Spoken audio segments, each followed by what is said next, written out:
when the boomers were teenagers. They were the rowdy generation. They were ruining society. They were undermining traditional values. They were listening to rock music. They were activists in the 60s and the 70s, and they were doing all kinds of experimental drugs. They were doing all of that when they were teenagers.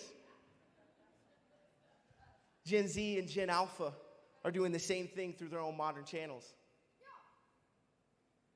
Boomers were said to be lazy because they didn't work like the silent generation and their parents who lived through World War II and the Great Depression. Well, Gen Z and Gen Alpha, they're facing those similar battles in their own workplaces right now. Not these guys. You guys don't have jobs, do you? IRS will come for you. Boomers were labeled as a brain rot generation, and if you are a teenager in here, you know what I'm talking about. They were a brain rot generation. Said that TV was ruining their minds and they were just sitting in front of TV screens. Well, guess what? Gen Z and Gen Alpha have social media. And you know what was so interesting that I found out when I was researching? Boomers were in a rapid decline when it came to their spirituality. Leaving the church in droves, searching things out. Well, Gen Z and Gen Alpha are no different. Guys, thank you so much. You guys can go have a seat. Thank you so much. I just wanted you to see it.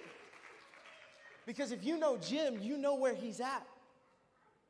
And so why are we so willing to discount and disregard the young people that we see in our life? Maybe some of your own family members, because you're like, well, I've talked to them and they just seem this way. Well, that was the same way when you were a teenager. And I know it's cliche, but that's exactly what was being written about the boomers. If 66% of the next generation is open to Jesus, but leaving the church in droves, we have to ask ourselves why. And it's because there are very few people around this generation that are willing to actually be able to stick it out. Teenagers are hard. Kids are hard. I have a 1-year-old. It's already like, okay, when are you 18? No, I'm joking. I'm joking.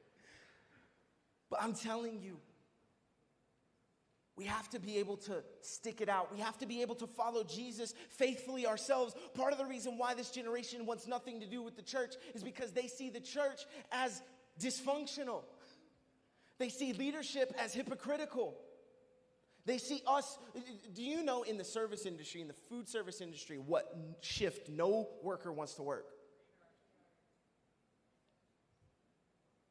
Graveyard. But do you know when it comes to food service? You know what they don't want? Do not give me Sunday afternoon. I worked in a restaurant for many, many years. Most people hated working Sunday afternoons. I never had to because I was a volunteer in kids' church. Shout out, kids.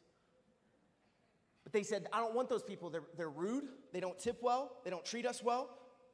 We have to wait on them extra. Like, why is that the group of people who are leaving God's house and going straight here and treating people like trash? I'm telling you.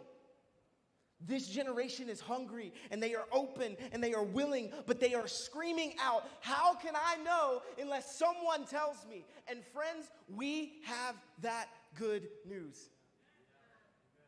This is not disheartening. This is not discouraging. You have a generation that is seeking God. They just don't know it yet. How much more amazing could the good news be for a generation that's searching it out? Do not ignore them. Don't write them off. This is the cool thing that happens at the end of this passage in Acts 36 through 40. It says, as they traveled along the road, they came near some water, and the eunuch said, look, here is water. What can stand in the way of me being baptized? And gave orders to stop the chariot. And then Philip and the eunuch went down to the water, and Philip baptized him. And when he came out of the water, the Spirit of the Lord suddenly took Philip away, and the eunuch did not see him again, but he went on his way rejoicing. When you have a clear direction, when you have clear communication, there has to be clear action. Because Philip helped this man learn about Jesus and understand him more clearly. And then the eunuch is moved to be baptized. And Philip follows through with baptizing him and affirms this eunuch's faith. Look at how his life completely changed. With his baptism, all of the barriers were removed. Because he was an Ethiopian, there were physical, there were racial, there were societal prejudice that had fallen away. A black Gentile eunuch received full membership into the people of Jesus. And if